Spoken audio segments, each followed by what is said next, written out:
Hi, this is Paul Kreutz, and welcome to Halloween DIY and How To. In this edition, I am going to show you how you can make these slithering animated snakes. This Halloween prop would be perfect in a witch's den, haunted house, or creepy cemetery. How is it done? Well, I'm going to show you how. So let's get started. The hero of this prop are these wooden wiggle snakes. I purchased these at a well-known hobby store. However, they are also available online, both finished and unfinished, and in different sizes. The ones I used are unfinished and approximately 20 inches long and about a half an inch to 3/4 of an inch in diameter. To animate these toy snakes, you are going to need one of these Shiatsu neck massagers. You will find that they come in slightly different colors and designs, but the mechanism for all of them is nearly identical. They are also available online, both new and used, and I happened to find this one at a neighborhood thrift store for just a few dollars. To hide the massager, you will need a container to put it in. I am using this cardboard trunk that I embellished and then finished off with a rust finish. For your reference, it measures 16 inches wide, 12 inches deep, and 10 inches high. Animating the lid is optional, and if doing so, make sure that the lid is lightweight and hinged at the back. Here are some of the other items that you will need. This electric lamp dimmer will provide a more accessible on-off switch to the massager, as well as some motor speed control. Two 2-inch ring clamps, these 3/4 inch electrical conduit set screw couplings, one for each snake, wood craft sticks, perforated galvanized steel hanger tape, two 8-inch bungee cords, some black netting or fabric, and spray paint, a white primer and a fluorescent color for the snakes, and flat black for the massager. If you are animating the lid, you will need a stem caster wheel that swivels. Find one with a threaded stem and mounting nut. Along with it, a 3/4 inch wide perforated sheet metal strap or strong tie. Make sure that it is a heavy gauge and does not easily bend. The first thing we are going to do is to make individual holders for each snake. Using a tin snips, cut 12-inch strips of the metal hanging tape, one for each snake. Now here's a word of caution. When cutting and or drilling sheet metal, those edges can be very sharp, so be careful. You may want to wear gloves. Fold each strip in half, which will give it more strength, making sure that the holes are aligned as you fold it. Use a pliers to crimp the folded end flat. If you are using larger, heavier toy snakes, you may have to use a heavier gauge hanging tape. Remove the two screws from the conduit coupler and use them to attach it to the folded end of the metal tape using the pre-drilled holes.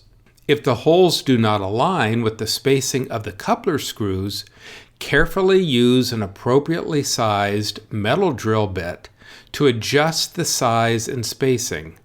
Bend each holder 90 degrees at the coupler with the screws facing down.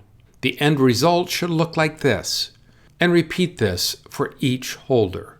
Now the idea behind the holder's design is that the snakes can easily slide inside the coupler so that you can determine how long you want them. Create spacers between the snake and the set screws by using the craft stick pieces, or wrap that portion of the snake with tape or cardboard. The tightened set screws will securely hold the snakes in place. You can easily bend these holders by hand, either up, down, side to side, and that will allow you to customize the position of each snake. To prepare the massager, you want to cut away the material covering the two rotating massage heads. You can either cut a hole in the material above each head and push that material down, or cut the material off around the perimeter, or in my case, with a little disassembly, remove the whole thing and then return the cover plate after removing the material. As you can see, the massage heads freely spin independently from their rotating shaft. This is very important, and you do not want to do anything to impede that free movement. We are now ready to attach 4 holders to each massage head. Place one of the adjustable ring clamps over one of the heads and adjust it so that there is a gap between the two. Place the end of each holder into that gap and position them side by side. Then tighten the ring, securely holding them into place. If you are animating the lid, take that heavy-gauged perforated metal strap and bend it like this. I drilled the mounting hole to accommodate the threaded end of the caster stem and then secured it into place by tightening the mounting nut. A bit of glue on the threads will keep it from becoming loose. I had already pre-measured the height that the caster needed to be in order to hold the lid open to the proper opening size. I cut the length of the metal strap accordingly and placed it along with the 4 holders in the second ring, securing all of them in place by tightening that ring clamp.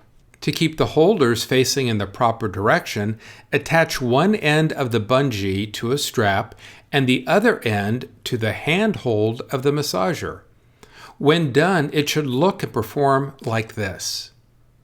Then finish off this mechanical apparatus by spray painting it entirely flat black. Once dry, you can place the massager into the container. I pre-drilled a hole in the back of the container to accommodate the electrical plug. Pull it through and plug it into the lamp dimmer and use the dimmer's slide control for your on-off switch. Next, mark on the snake the excess tail section and remove it by cutting through the nearest segment. Attach the snakes to its holder using the set screws and spacers. You can now play with the different positions for each snake by slightly bending their holder until the best operating position is achieved for each snake. To help hide the mechanics from view, take a rectangular piece of soft black cloth, about 10 inches by 16 inches, and fringe the edges on 3 sides. Position it evenly over all of the holders, and if you are animating the lid, make sure not to cover the caster wheel. You also want to keep the material away from the rotating shafts. You can also use black netting and even layer the black netting over the black cloth. Once positioned, use glue dots to secure it to the top of each holder, keeping the material in place while the prop is turned on. I lit the prop with both black lights and colored lights, making sure to light from above and or below and not directly into the container opening. This will keep the working parts of the prop in shadows. Your animated snake prop is now complete and ready to haunt.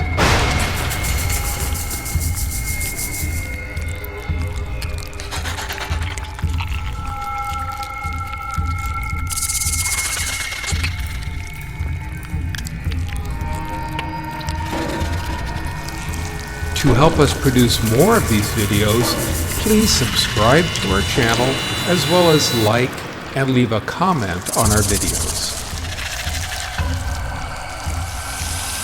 Have a fun and spooky Halloween.